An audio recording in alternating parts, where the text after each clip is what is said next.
So on this one, I'm going to show you how I bead around the window, bead up the reveals. I'll show you as much detail as possible, and they always start along the head. Now this is a reskim job, so everything has been prepped. It's all been PVA'd beforehand to help my plaster bond. You can possibly staple and maybe tack these on, nail them on, but I prefer to stick them, as again, like I said, it's old plaster being replastered. And what you seen me do there is I've coated the face of the wall and put a small coat on the underneath on the head of the reveal also. So the reason you do that is you can press your bead into it and it will bond the bead to the wall, giving you great grip, good strength. You will need to let your plaster take up before you then plaster the wall, reskim the wall, so you'll need to give it a bit of time. Possibly if there's other work to do, get your beads on, then go and do the other work. So then all you have left to do is cut up your bead to suit. Now I always cut mine nice and tight, although I have two side beads to go on too, so you can allow a couple of mil at the sides. And actually on my left here I have a wee piece to put on. It's better to use a full length of bead if you have it. This was obviously just bigger than the beads that I had. It's quite a big window. So if you do have to joint them, again I always miter them. I miter the joints and I miter all the corners where a vertical meets a horizontal bead as well. And that's another wee tactic. You can put the plaster inside the bead and press it in as well, like so. So with joints, you want to get them as flat and flush as possible from bead to bead, so that when you're troweling, you're not causing yourself a possible nick in your trowel or just pulling the bead off also. And next you're going to have to level your head up and just make sure your level's scraped clean and there's nothing on it. I have been using this to do other beads, so a wee bit of stuff was still on it. And notice how I'm starting with the joint as well, just making sure that they're nice and flush.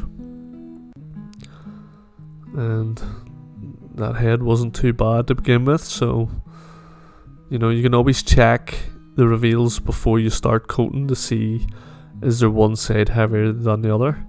And so I've made sure that it's level, and I'm also making sure that it's straight. There's no big massive bows in it, as if you were to stand down one end it would look pretty bad. And that's that bead stuck. The only thing left to do is give it a wee wipe down, make sure it's clean, make sure there's no excess plaster protruding over the bead where your finish is going to eventually come to. Now these are a 3mm coat bead, so you would expect to put 3mm on over them, but when you are sticking them you do tend to have an extra mil or two, so can be quite heavy in places, especially on the reveal. Especially also if the reveals weren't straight to begin with, they can be a wee bit heavier, but nothing that you can't get over, guys, honestly. So the brushing also will give you a bit of key and allow, if you let this take up a bit, the key, you won't have to PVA it, it'll be keyed and it will take to your next coat of plaster also.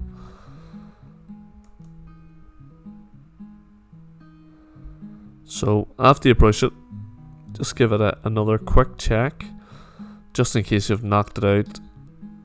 Especially if you're ever using bonding the stick beads, you gotta check them a few times, because bonding tends to swell as it sets. It's not the best. I find multi-skim or Carlite finish a lot better for when you come to set them.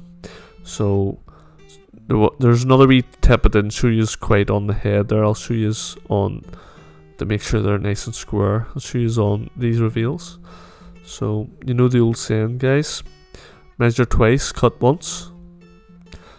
I'm actually using a tape. I don't think I can find this tape anymore. A good mate of mine, Mark, gave me. quite a heavy big tape, but still works, still doing the trick. And you can see I will miter this also. And what the miter does, it'll give you a nicer joint, and it'll also stop the bead curling out. I think I showed you that in a previous video also, but if not, I'll have that in the links, or at least in a pinned comment for you to see. So again, butter up, and like I said, if you don't have this PVA, you're going to have to PVA it all first. And I'm buttering up both sides. You don't always have to butter up both sides either, but I tend to find this stick a lot better when you do. Now, when you're tapping these in, you don't want to go too crazy. You just want to get it sitting on. You want to leave it sitting. You want the level to bed it on in if it needs to go level. Like so. So if you need to press it, you've still got room to press. Or pull back out, depending on what way the bubble goes.